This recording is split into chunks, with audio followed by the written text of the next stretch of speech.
Primeramente, pues muchas gracias, maestro Flavio, por permitirnos hacer esta entrevista y darnos un tiempo valioso. Pues como primera pregunta es como ¿cuánto tiempo tiene en el proyecto que se haya lanzado y cómo nació esta idea? Hola, muchas gracias. Bueno, Voz Radio Online nace, si no me equivoco, en 1998 bajo una idea de la doctora Marcela Martínez Preciado, buscando que sea un proyecto en donde el estudiante esté practicando en campo real programas radiofónicos. Cabe mencionar que ya existía en aquel entonces un proyecto que se llamó primero Radio Experimental, luego Radio Pueblo, que ahí practicaban los muchachos en diferentes comunidades. El hecho de Voz Radio Online nace en aquella época, te digo, con la idea de la maestra, y nació con el nombre de Voz FM Radiocomunicación. Ese era el nombre principal. Y en aquel entonces, cuando inició, éramos un grupo de estudiantes de diversos semestres, ¿no? Entre ellos estaba la maestra Eva Udelina Abril, el maestro Jonathan Robles, la maestra Elodia Ortega, si no me equivoco, el maestro Luis Mendoza, a lo mejor se me escapa alguno, pero todos ellos éramos parte de un equipo de estudiantes que colaboraba con la doctora Martínez y se empezó a gestar. En aquel inicio, pues bueno, transmitíamos solamente en los edificios de la escuela a través de conexiones, o sea, mandamos desde las cabinas de radio cables para que se conectara la señal a diferentes bocinas, que en este caso era sonorización en vez de transmisión, no teníamos transmisión, entonces sonorizábamos a través de conexiones, teníamos conexiones en el 9i, bocinas en el 9D, teníamos, antes en el 9D había una caseta de esas donde venden comida, ahí teníamos otras bocinas, hasta el 9C también, entonces en diferentes lugares se ponían estas bocinas y transmitíamos programas de los mismos estudiantes de Radio 1 o Radio 2, en aquel entonces taller de radio que existían. Entonces se transmitían programas de diversos temas, ¿no? Musicales, temas de debate, temas de noticias, dependiendo del equipo que quería trabajar, y era ponernos en práctica el trabajo de locución, de producción. En mi caso recuerdo que había un proyecto, recuerdo el nombre, Sector X, creo que se llamaba, o algo de X. Estamos hablando más de 23 años, ¿no? Si calculamos, ¿no? Si le calculo mal, pues ahí checas los años. Pero más de 20 años, eso sí que te puedo decir, 20 años en los que, pues bueno, todos aquellos estudiantes después salimos y las herramientas que utilizamos de práctica pues nos han servido bastante, ¿no? Así es como una oportunidad para los jóvenes que desempeñen y se desarrollen profesionalmente con estas herramientas que la carrera nos permite, que podamos explotar esa creatividad, ¿no? Y que podamos llegar a toda la gente, que en ese tiempo se podía de esa forma hallar las maneras para llegar a más gente, ¿no? Eso es lo más importante, ¿no? Sí, yo creo que, como bien dices, todas las generaciones que han pasado por la escuela en diferentes épocas, que han practicado en los talleres de radio, ahora talleres de producción radiofónica, pues bueno, que han experimentado Voz FM, después Voz Radio Online cuando cambia y ya se hace totalmente en línea, todos han tenido ese espacio de práctica que al tiempo, pues bueno, ya tenemos gente que trabaja en radios comerciales y no comerciales, como Radio Universidad, Radio Sonora, radios gruperas, radios poperas. Entonces, todas esas personas que han trabajado o trabajan en la radio, sus primeros pininos o sus primeros pasos o su práctica inicial fue aquí en Voz Radio. Y como otra siguiente pregunta sería si usted tiene el conocimiento de cómo se ha desarrollado o qué cambios ha tenido Voz Radio Online para poder ejercerlo de una mejor manera, ¿no? Pues bueno, el primer cambio que me tocó a mí experimentar fue pasar de esa sonorización, de estar conectando todas las mañanas, conectábamos bocinas para que la gente nos escuchara, y en la tarde, al final del día, quitábamos las bocinas, ¿no? Después de que llega la tecnología, podemos transmitir a través de internet y ya no necesitamos colocar bocinas de sonorización en todo lo que es la escuela. Las personas a través de sus celulares o de sus computadoras nos escuchan en las aulas, en los patios, o gente en sus casas, ¿no? Sí se pone una sonorización afuera de lo que es el aula principal del taller, ¿no? Pero ya meramente como cuestiones para que la gente del mismo equipo sepan cómo van los programas, pero yo creo que fue uno de los cambios principales, radicales, transmitir realmente a través de internet, ¿no?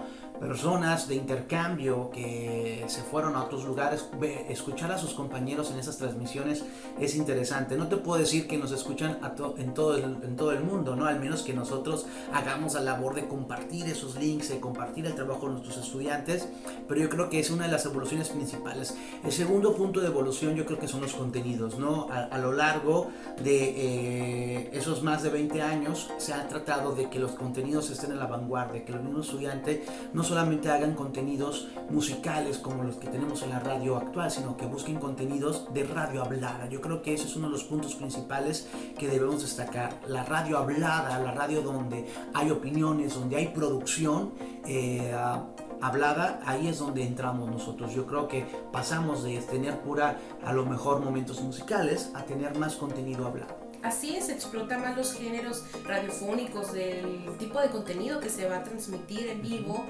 o en radio, que pues poco a poco va trascendiendo, pues dependiendo de los temas que ahorita en la actualidad la sociedad está tocando, ¿no? Que es lo importante. Y a manera de otra pregunta a usted, ¿cuál es su opinión de cómo ha trascendido debido a la pandemia las formas de aprendizaje sobre este radiofónico? Yo creo que la palabra ahí es adaptación, ¿no? Yo creo que tenemos que irnos adaptando, tanto los maestros como los estudiantes, en poder buscar la manera en cómo transmitirles esa información de conocimiento para que ellos puedan producir sus contenidos.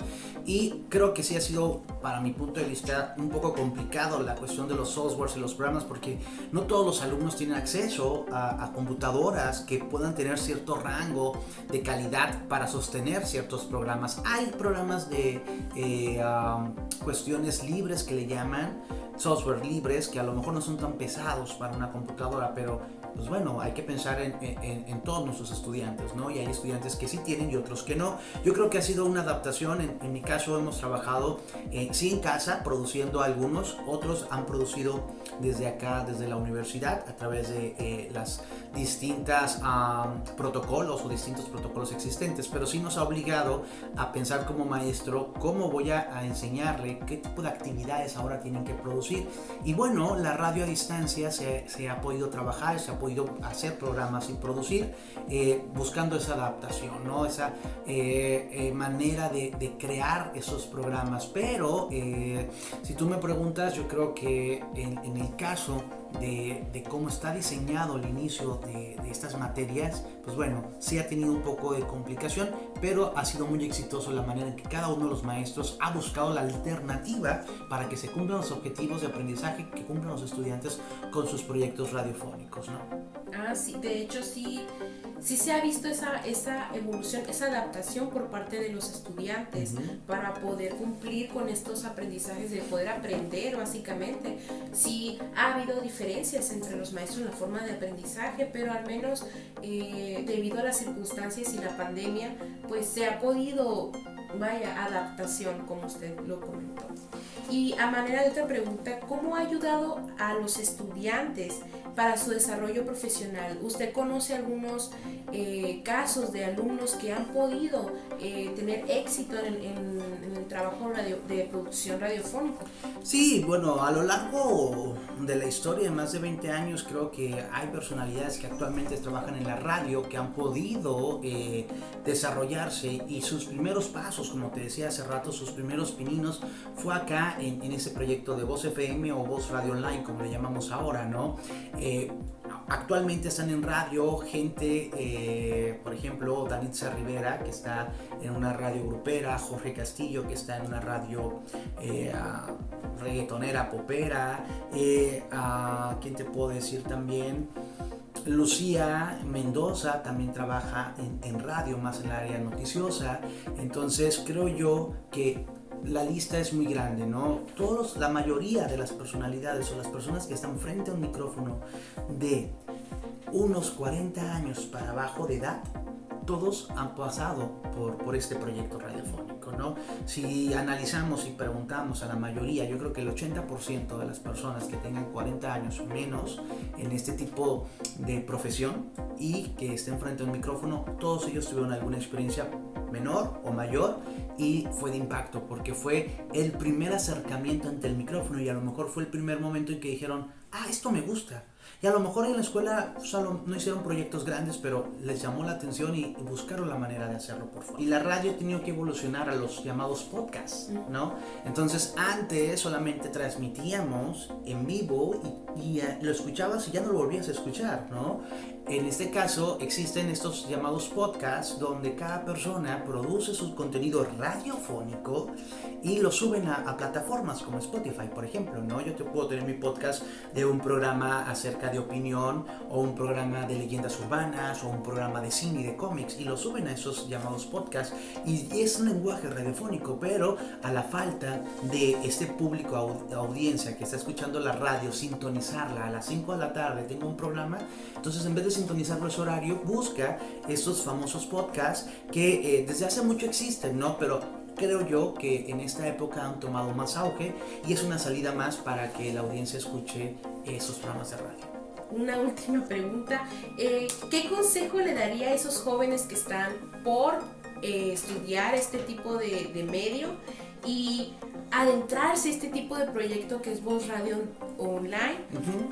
Pues bueno, aquellos que son estudiantes de la carrera y que todavía no les toca las materias de radio, que van a estudiarlo, yo pienso que cada uno de los proyectos que tus maestros están generando o están realizando, independientemente la materia, son importantes involucrarse. En el caso específico de producción radiofónica, involucrarse en proyectos como Voz Radio Online te da la oportunidad de crear esos contenidos para saber si es lo que a ti te gusta. A lo mejor dices, no, lo hice, pero no creo que sea lo que yo quiero realizar en el futuro, o tal vez sí, ¿no? Entonces yo creo que ese acercamiento de involucrarte en esos contenidos te va a ayudar bastante. Entonces esa es la invitación, involucrarse cada uno de los proyectos que existan dentro de la carrera, ¿no? Y en el caso de Voz Radio Online está comprobado que a lo largo de esos 20 años ha generado bastante personas interesadas y profesionales en el micrófono. Pues muchas gracias, finalmente quiero darle las gracias por darnos este tiempo para compartir, para hablar, para darle esta información a los usuarios en internet que pronto vamos a publicar este contenido, que lo disfruten, invitarlos a que lo compartan, a que le den like, a todo para que podamos darle viralización a esta página web que es muy importante para los compañeros. Pues bueno, a todos los jóvenes que están realizando este proyecto, pues muchas felicidades. Si ustedes compartan todos sus contenidos, denle like, porque recuerden que son proyectos estudiantiles que están interesados en que ustedes los conozcan y por supuesto para que le llegue a más personas. Gracias.